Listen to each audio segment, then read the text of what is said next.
So another music review for you, and I'm going to try and continue in the abbreviated review here.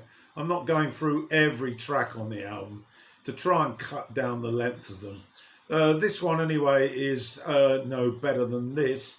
It's by John Mellencamp, and before we get on to the album, let's have a brief summary of John. He was born in 1951 in Indiana.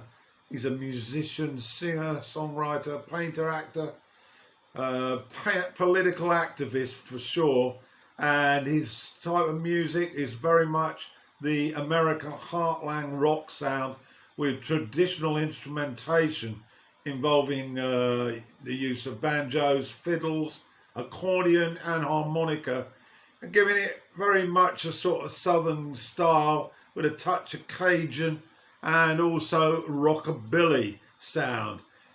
Fame came to him early in the 80s, but at that time he was just called John Cougar, and then later he became John Cougar Mellencamp. I actually heard and bought the first John Cougar album, American Fool, and it had that huge hit called Jack and Diane. To his politics then, he was the founder of Farm Aid, very left-wing, very active in political campaigns, and we saw him on the Obama fundraiser quite frequently. And he's also the winner of 13 Grammys. To know better than this then, it's the 21st album that John's been involved with.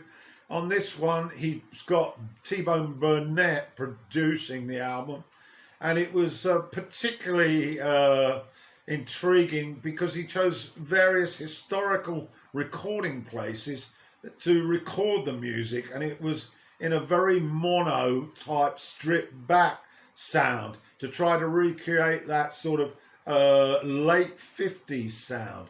The locations, well, this is American musical history on the line here. He chose the Baptist Church in Savannah in Georgia, Sun Studios in Memphis, Tennessee, and the Sheraton Hotel in San Antonio, Texas, which was where Robert Johnson recorded most of his blues staples. And this was to help create the environmental sound experienced by the blues legends. So what a place to record your music.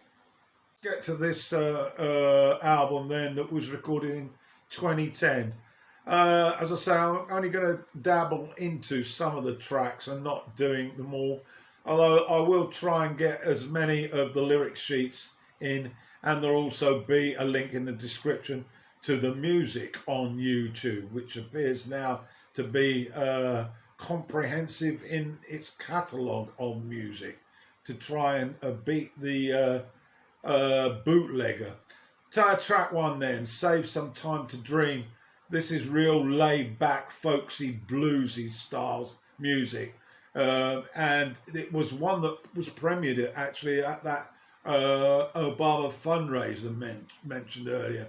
It's got some rhythmic chords that are atypical for Mellencamp, lots of lovely melodies, no solos as such, and it's very reflective of the whole album. Lyrical content, it's about time, about balancing the use of time, learning life's lessons and using your experience as a teacher, and the ebb and flow of pleasure and difficulties need to be balanced and fully understood. That is the West End. The banjo greets us at the beginning, and there's a very chord-driven blues. This very Dylan influenced, I felt, and it has a resonating guitar coupled with the banjo, which enhances the modern feel to the recording. No frills here, just pure American folk blues music. Mark Ribot on guitar. The lyrics, well, where you're brought up with, and change hasn't all been for the better, and it takes its toll on the older generation. It's about hard graft for no reward, typical political messaging from Mellencamp that we find in his music. Track 3, Right Behind Me, this is a Louisiana Cajun hillbilly track violins with eccentric style, pure southern roots with that special atmosphere. The lyrics, well, the good and bad inside us all. It has a religious influence, and it's about escaping bad karma and strength of character and heartfelt mixture with your belief systems. Track 4 then, A Graceful Fall. Once again, electric hillbilly blues here. It has a bit of a plodding tempo to it, but it's very much traditional American folk. The sound has a nostalgic feel, and it's a reminder of how we listened to music on gramophones in the late 50s, early 60s. Lyrically, well, it's a bit of a depressing song about hardship can get to you and there seems no hope. Track 5 then, No Better Than This, the title track, drives a more rockabilly pace, but it's still simplicity behind John's well-trodden vocals from the heart.